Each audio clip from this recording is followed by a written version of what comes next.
attempt of the Stuart family to reclaim their rightful throne. And forgive me, I say rightful. We'll talk politics later. Bonnie Prince Charlie had landed on an island on the shores of Scotland in the summer of 1745. He raised the clans later that summer. He attacked Prestonpans and won. And a long convoluted story found them basically on a forced march back north into Scotland in April of 1746. They had been marching through wet snow, driving rain. The Highlanders hadn't been properly fed for the better part of a week.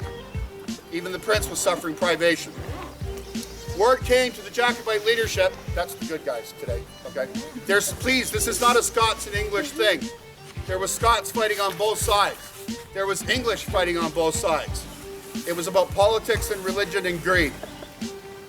Word came to the Jacobite leadership the day before Culloden in the morning that the new commander of the British forces in the north, the Duke of Cumberland, Prince William, the son of King George II, decreed that each regiment would be given a barrel of either rum or brandy to celebrate the prince's birthday.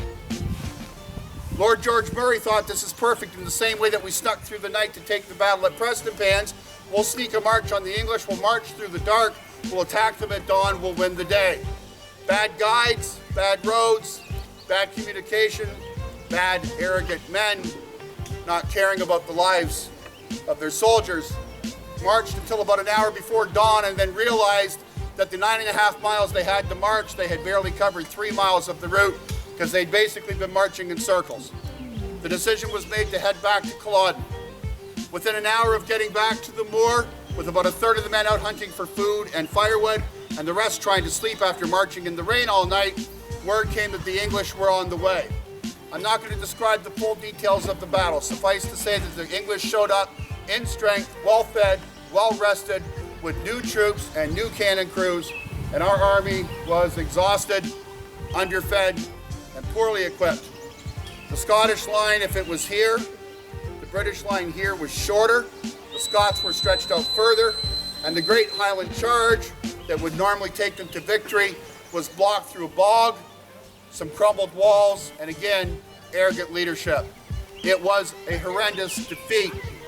At the end of the battle, the Duke of Cumberland turned loose his soldiers to enter the field and kill the wounded where they lie. And if the soldiers' wives, the camp followers who had been with him, had come onto the field to recover their wounded husbands and sons and brothers, and they were in the way, well, the English killed them too.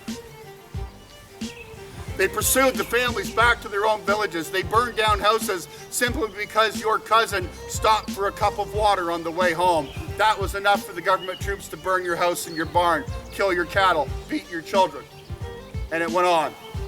And after this, the clan system in the Highlands was virtually broken. That brokenness led to something called the clearances. The clearances brought people from all parts of Scotland, around the world, including Canada. And then somewhere about 1825 or 1830, a group of people who were all parts of what is called Clan Gun, who had been at the Red River settlement in Manitoba, and having not been given what they were promised when they came over, re-emigrated east into Upper Canada and settled into a place you might be familiar with called the Talbot Settlement, which you now know as Dutton, Dunwich, Wallacetown, and Iona. And many of the people that had been pushed off their homes 3 generations after this battle, but because of the effects of this battle, landed here. What you will see today is part of the retreat, with the Highlanders moving away from the field, Prince Charlie moving back into exile, and the English taking the field.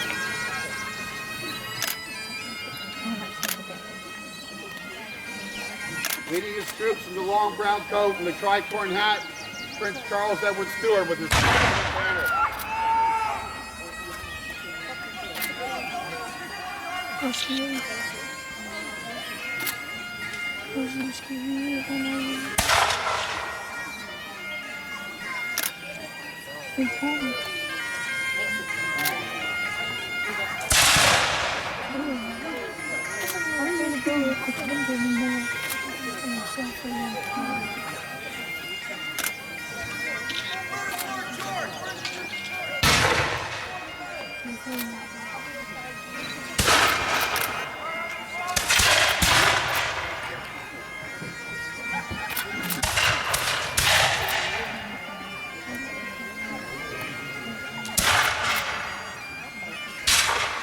desire of the Jacobite troops at this point is to simply hold off the government long enough to evacuate their families and slaves. Some men have their women and children with them.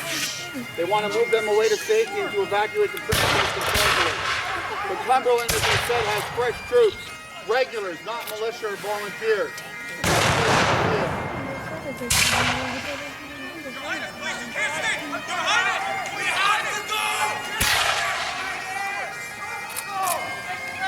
He doesn't want to leave his troops. He doesn't want to leave his women. But for the safety of the realm, they must move to the field. He was bodily lifted by 200 men and put on a horse and driven away. Got it!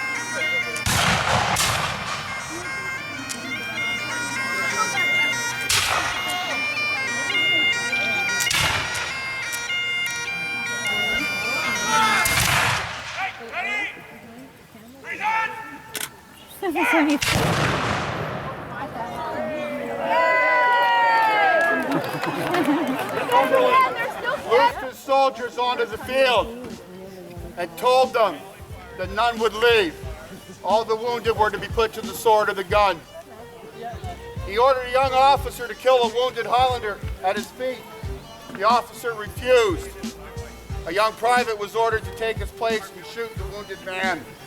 The young officer that refused the order was James Wolfe, who would later command the forces at the Battle of the Plains of Abraham in Quebec. The wounded were slaughtered where they lay. Their women and children that came to rescue them and bring and tend their wounds, if they got in the way, were also slaughtered. Normally at this point, I would just call out, "The dead shall rise," and we'd call it a day. That simply won't do today. Piper! A lament for the fallen!